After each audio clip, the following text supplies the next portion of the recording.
Jumpa lagi di TV.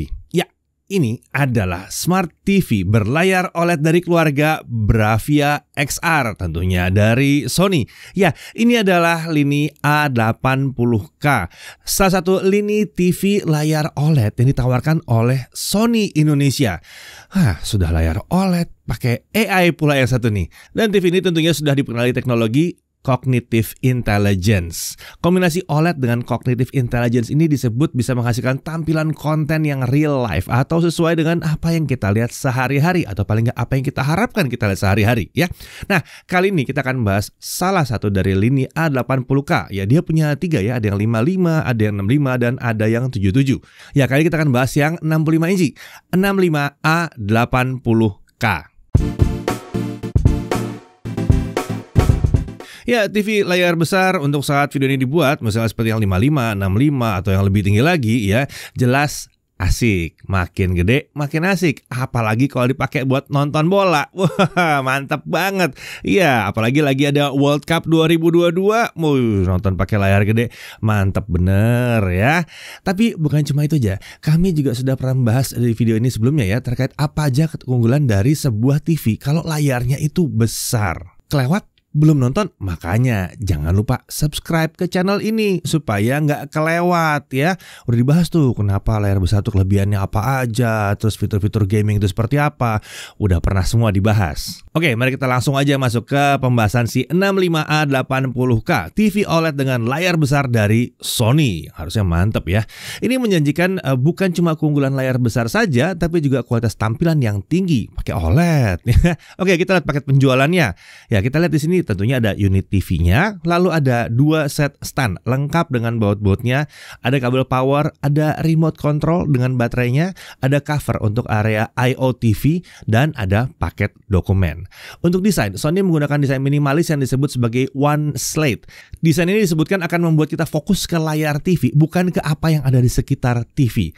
Bezel tipis di atas, kanan, dan kiri. Wah, mantep nih, tipis banget ya. Sementara untuk bezel bawah itu pastinya sedikit lebih tebal. Tapi wajar ya, toh tebalnya juga nggak tebal-tebal banget, masih terbilang tipis ini ya. Di area tengah bezel bawah layar ini ada sensor infrared untuk remote, ada light sensor, ada 2 built-in mic, serta ada LED untuk indikator operasional TV. Lalu di area dasar tersebut ada tombol power dan ada switch on off untuk built-in mic. Untuk stand TV terbilang unik ya. Di TV ini standnya bisa dipasang dalam 3 posisi. Ya, emang cuma ada 2 lubang pemasangan stand di dasar, alias 1 untuk masing-masing stand. Tapi desain dari stand ini membuatnya dia bisa dipasang dalam 3 posisi berbeda. Posisi pertama itu stand lebih dekat ke tepi TV seperti ini. Nah, bisa gini ya. Ini cocok kalau kalian punya permukaan alas yang lebar. Jadi bisa stabil banget karena di lebar ujung-ujung ya. Sementara kalau kita butuh menempatkan TV di permukaan yang tidak selebar TV, mungkin meja kalian kurang gitu lebar, kita bisa pakai posisi kedua. Nah, stand akan ada di posisi yang lebih ke dalam seperti ini. Nah, kedua posisi pasangan tadi hanya mengangkat TV sekitar 25 mm dari permukaan ya. Mungkin kurang pas kalau kita berencana pakai soundbar. Jadi soundbarnya itu akan nutupin bagian bawah TV. Itulah sebabnya tersedia posisi ketiga untuk pemasangan stand.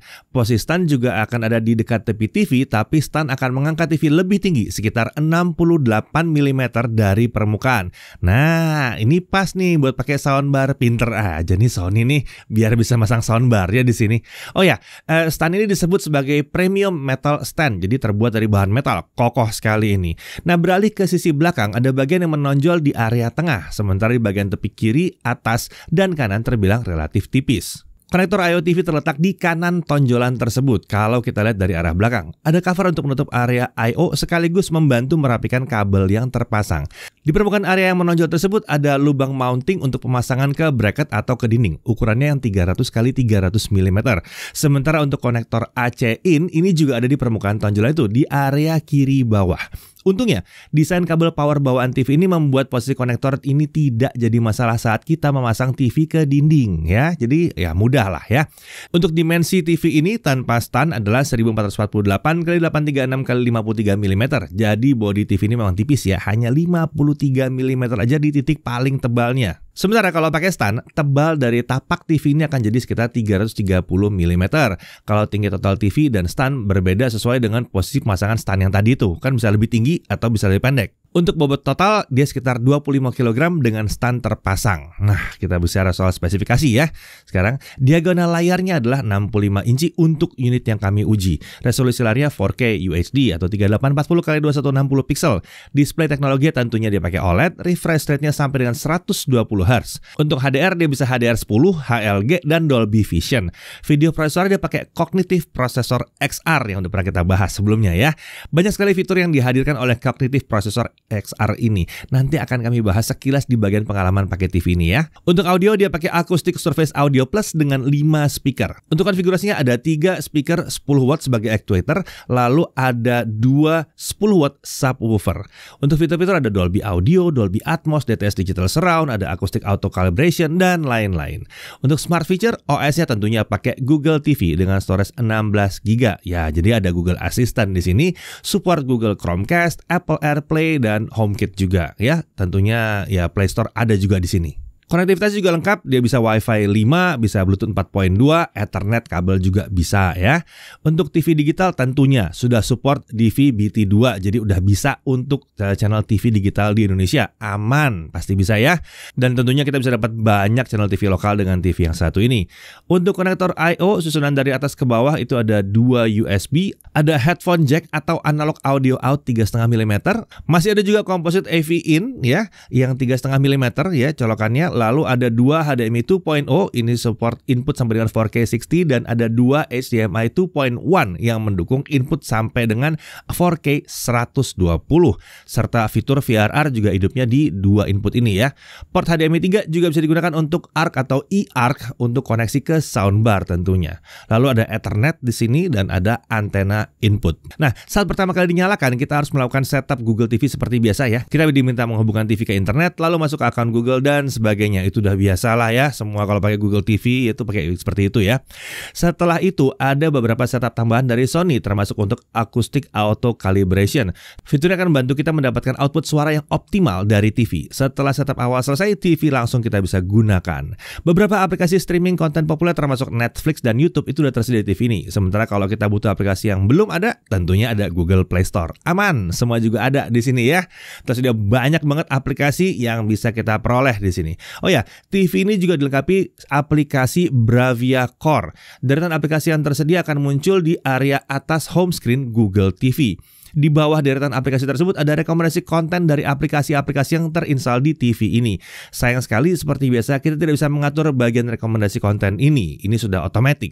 Satu-satunya hal yang bisa kita lakukan adalah menggunakan Kids Profile. Saat aktif, konten yang direkomendasikan akan disesuaikan untuk tontonan anak. Kalau ingin menggunakan perangkat lain bersama dengan TV ini, ada 4 buah HDMI yang kita sudah bahas tadi yang kita bisa manfaatkan. Port HDMI 2.1 atau port dengan label HDMI 3 dan HDMI 4 cocok untuk konsol game generasi terbaru dan PC laptop atau desktop gaming karena sudah support 4K 120. Untuk perangkat yang tidak butuh 4K 120, masih ada 2 port HDMI yang lain. Kita bisa gunakan untuk Blu-ray, STB, dan lain sebagainya. Oh ya, untuk input 4K jangan lupa set mode HDMI ke Enhance agar refresh rate-nya tidak dibatasi dan HDR-nya bisa berjalan normal. Untuk sistem audio tambahan kita bisa ada opsi digital audio out, ada analog audio out, ada ARC, eARC, atau juga bisa pakai Bluetooth. Sayangnya emang masih standar 4.2 tapi udah lumayan oke sih ya. Casting juga mudah dilakukan. Biasa ya, yang dari handphone kita mau dipindahin kontennya ke TV bisa. Gak ada masalah karena kan pakai Google di sini ya. Untuk USB kita bisa memasang storage untuk membuka file-file gambar, video, dan audio dengan format yang umum digunakan langsung dari TV ini. Atau kita juga bisa memasang keyboard ke USB untuk mempermudah login aplikasi dan lain sebagainya. Mau pakai mouse juga bisa sih. Nah, beralih ke remote, Sony menggunakan remote modern dengan desain minimalis dan tombol yang penting-penting aja. Remote ini terbilang mudah banget nih digunakan ya. Nah, remote ini tentunya mendukung koneksi lewat Bluetooth dan pastinya mendukung fitur voice input juga. Jadi kalau mau pakai Google Assistant, kita bisa menggunakan remote atau juga bisa langsung pakai built-in mikrofon yang ada di TV. Open Netflix. Opening Netflix. Oke, kami coba TV ini dengan memutar berbagai konten dari berbagai aplikasi yang tersedia dan juga menggunakan TV ini untuk output dari laptop gaming dan game konsol. Tentunya kita pakai PlayStation 5 ya. Untuk konten non-HDR baik dari aplikasi streaming maupun input dari perangkat lain, preset tampilan tersedia sebagai berikut ya. Bisa langsung dipilih sesuai dengan kebutuhan.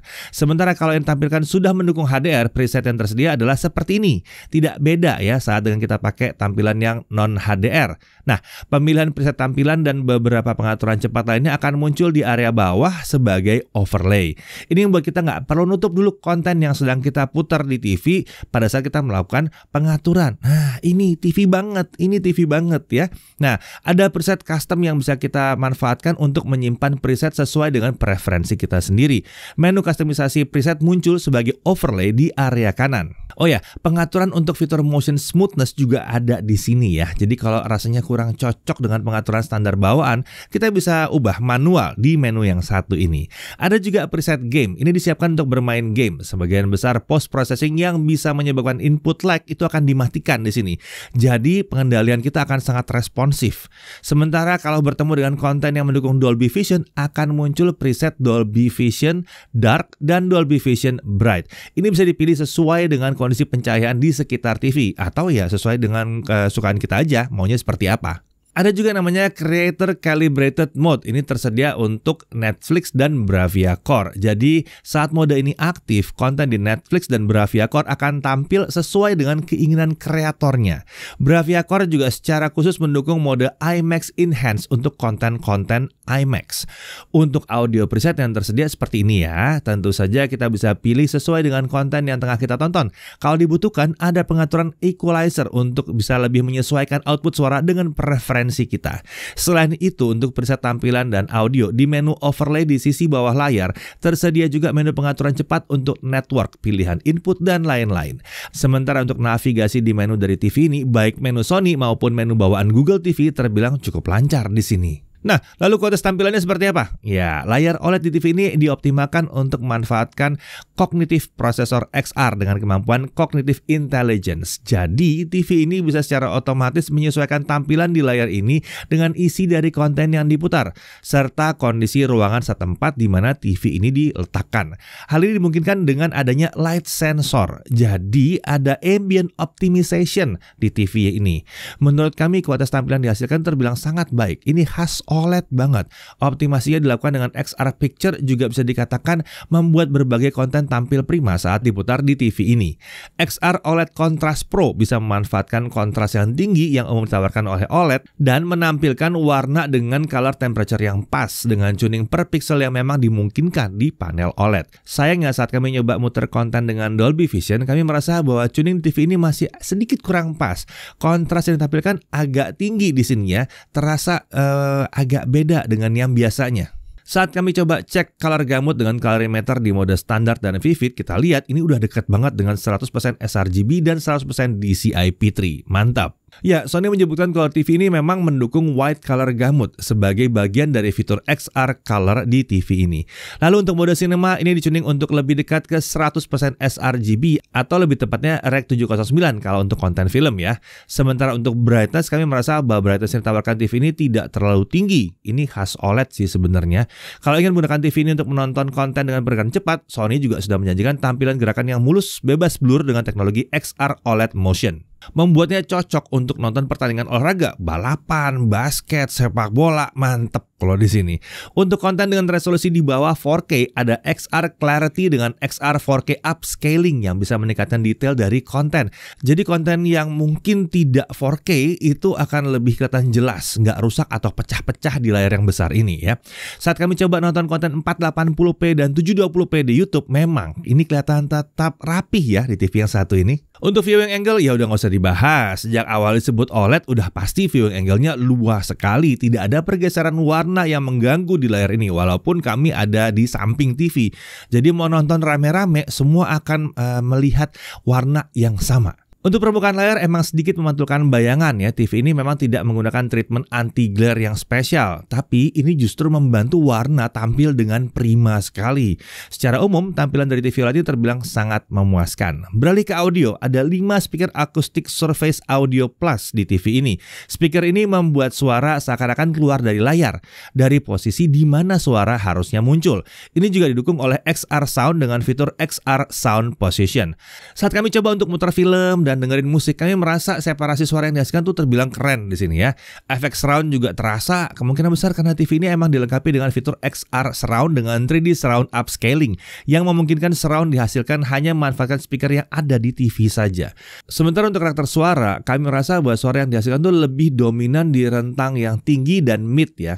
Tuningnya terbilang udah baik karena kami tidak merasa suara yang dihasilkan tuh terasa terlalu tajam atau bikin telinga jadi sakit walaupun volumenya dinaikkan ya. Sayangnya, untuk sebuah TV yang dilengkapi dengan subwoofer, kami merasa bahwa rentang di subwoofernya ini, di rentang suara bawahnya ini atau bassnya ini agak kurang mantep di sini ya.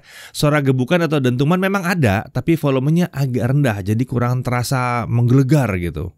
Mungkin ini sebabnya dia bisa diangkat, jadi bisa pasang soundbar di bawahnya, ya nggak? Nah, secara umum suara yang dihasilkan oleh TV ini masih terbilang memadai, relatif masih jauh lebih baik dibandingkan rata-rata TV standar saat ini. Nah, untuk lebih mengoptimalkan tampilan dan audio TV ini, Sony menawarkan Bravia Cam. Nah loh, ada lagi nih ya. Ini adalah webcam, semacam webcam yang bisa dipasang ke TV untuk mendeteksi posisi pengguna di depan TV. Dan tampilan serta suara akan dioptimalkan lebih lanjut lagi sesuai dengan posisi kita. Sayangnya kita nggak sempat nyoba ya, karena barangnya belum sempat datang ke kita. Oke, kita lanjut sekarang. Mari kita tes TV ini dengan PlayStation 5. Ada variable refresh rate dan auto low latency mode di TV ini. Jadi cocok banget untuk konsol masa kini seperti PS5 ini ya. Selain itu ada juga fitur khusus seperti Auto HDR Tone Mapping dan Auto Genre Picture Mode.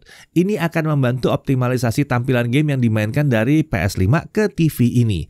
Resolusi 4K dengan refresh rate yang tinggi juga akan meningkatkan kenyamanan dan pengalaman saat memainkan game di TV ini. Apalagi dengan kualitas tampilan yang ditawarkan tadi. Mantep nih sih ya.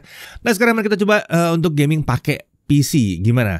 Ternyata dia kompatibel dengan G-Sync ya. Jadi dia udah masuk dalam G-Sync compatible. Untuk mainin game AAA, game indie atau game apapun dari PC, TV ini pasti akan memuaskan. Apalagi game-game yang hadir dengan tampilan keren. Wah, lebih mantep lagi di sini. Dan karena udah G-Sync compatible, tentunya nggak ada tuh tiring-tiring di layar. Nah, sekarang kalau konsumsi dayanya gimana? Oke, kita coba ukur saat TV ini menampilkan konten baik dari aplikasi TV maupun input dari HDMI. Konsumsi daya kurang lebih seperti ini ya. Nah, kalau ingin konsumsi daya lebih rendah, ada fitur power saving di TV ini.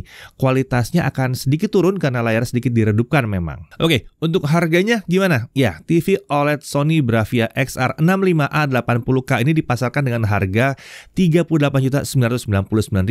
Ada juga varian 55 inci yang harganya sekitar 25 juta. Lalu kalau mau yang gede ada yang 77 inci yang harganya di kisaran 69 jutaan. Oke, sekarang kita masuk ke hal yang perlu diperhatikan. Pertama, stand udah mendukung 3 posisi pemasangan di TV ini. Ini mungkin akan membuat kita sedikit bingung saat merakit. Jadi diperhatikan yang benar. Kita butuhnya seperti apa? Karena sebetulnya ini sangat fleksibel ya. Tapi dibaca manualnya. Kemudian, sebagai TV dengan subwoofer, rasanya subwoofernya agak kurang nendang di sini ya.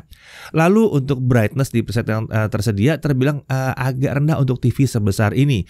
Di konten HDR pun terasa sedikit kurang terang untuk bagian-bagian gelapnya, tapi masih terbilang memadai. Tuning untuk Dolby Vision juga rasanya agak sedikit kurang pas ya, kurang mantep aja di sini. Lalu dia masih bisa memantulkan bayangan karena permukaannya semi glare. Untungnya kita nggak merasa bahwa bayangan dari pantulan itu terasa mengganggu. Lagi pula kalau pakai layar OLED, enaknya sebetulnya di ruangan yang gelap. Dari sisi yang kami suka, jelas tampilannya keren banget, khas OLED dengan optimalisasi ekstra dari Sony melalui fitur-fitur yang ada di dalam XR Picture. Kedalaman warna di black level sangat baik. Tampilan secara keseluruhan jadi memuaskan sekali. Dia udah support refresh rate 120Hz. Ini cocok buat gaming dengan refresh rate yang tinggi. Viewing angle-nya luas, nggak ada pergeseran warna yang mengganggu sama sekali. Tersedia dukungan Dolby Vision HLG HDR10. Memang belum ada HDR10 Plus di sini, tapi yang dia udah mencukupi banget sih. Upscaler, nah ini bekerja dengan sangat baik ya. Tampilan konten yang resolusi rendah itu tampilnya masih tetap keren walaupun TV-nya besar dan ini layarnya 4K. Dia sudah support VRR dan ALLM. Plus ada fitur ekstra juga untuk PlayStation 5. Bingung sama 2 fitur yang tadi? Nah, udah pernah dibahas sebelumnya ya. Dicek aja fitur-fitur gaming itu ya. Lalu ada 4 port HDMI. Jadi TV ini bisa dipasang ke 4 perangkat lain sekaligus. Atau malah bisa 5 kalau ada perangkat yang pakai composite AV in. Ada creator calibrated mode untuk Netflix dan Bravia Core. Remote juga udah pakai desain yang modern, minimalis ya. Tombol sedikit dan nggak gede-gede amat remote-nya ya. Siap untuk terima siaran TV digital Indonesia. Itu jelas. Secara umum, ini adalah TV layar besar dengan kualitas tampilan yang terbilang tinggi. OLED dengan tuning khas Sony. TV ini cocok untuk berbagai skenario penggunaan, mulai dari sekedar nonton konten di YouTube, Netflix, Disney Plus Hotstar, atau platform streaming yang lain. Mau main game dari PS5 atau dari PC, mantep. Nonton siaran olahraga, nonton bola, ini sih mantep bener ya. Bahkan buat nonton rame-rame, ini pas karena viewing angle-nya luas. Mau nobar dengan teman-teman nonton final World Cup 2022, pas banget yang satu ini. Jadi TV OLED dari Sony ini yang si 65A80K ini merupakan salah satu pilihan yang menarik untuk yang nyari TV layar besar dengan panel OLED untuk berbagai kebutuhan. Oh ya, ingat dengan Bravia Cam tadi? Nah, saat ini Sony sedang menggelar giveaway. Nobar Bravia XR berhadiah kamera yang tadi itu. Caranya, follow Instagram @SonyIndonesia, lalu post foto dengan hashtag Nobar Bravia XR di Instagram saat kalian tengah nobar pertandingan sepak bola bersama teman atau keluarga dengan TV Sony yang K-series. Termasuk si XR65A80K ini juga ya. Jangan lupa tag ke @SonyIndonesia di post tersebut. Jangan lupa pakai hashtag Nobar Bravia XR dan hashtag Sony Indonesia. Untuk syarat dan ketentuan serta cara ikutan giveaway ini secara lengkap, cek link yang ada di deskripsi video ini. Ya, kalau kalian dapat kamera yang tadi, jelas TV-nya tiba-tiba berubah jadi canggih parah. Oke, kalau gitu. Ya, buat kalian yang emang mau nobar Piala Dunia 2022 atau emang butuh TV yang super canggih, harus pakai OLED, datang dari Sony, semuanya udah mantep. Kayaknya tipe yang satu ini layak untuk dipertimbangkan. Saya Deddy Irfan, Jaga TV TV.